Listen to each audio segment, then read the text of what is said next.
Hello viewers, welcome to Earthbondhon YouTube channel. I am Mohammad Shohag with you. In this video, now I am showing you how to make hostel wiring diagram. If you are new to my channel, please be subscribed and stay with me. Press the bell icon for more my video. If you already subscribed, thank you so much. So viewers, let's start.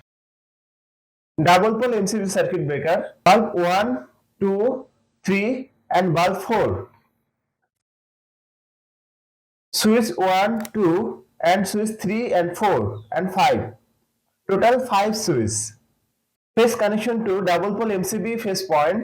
Phase connection outgoing from double pole MCB to switch 1.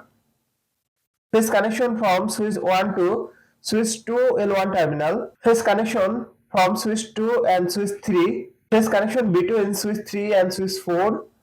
Phase connection between switch 4 and switch 5, L1 and L2 terminal. Phase connection outgoing from switch 5 common terminal to bulb 4. Phase connection outgoing from switch 4 to bulb 3. Phase connection outgoing from switch 3 to bulb 2. And phase connection outgoing from switch 2 common terminal to bulb 1. Neutral connection to double pole MCB. Neutral connection outgoing from double pole MCB and connect with bulb 1, 2, 3, 4. Now this circuit is ready for use. Viewers, that's my video. If you like my video, please like and share my video to your friend. Share my video to your all social media. Thanks for watching my video and thanks for being with me. Thank you so much.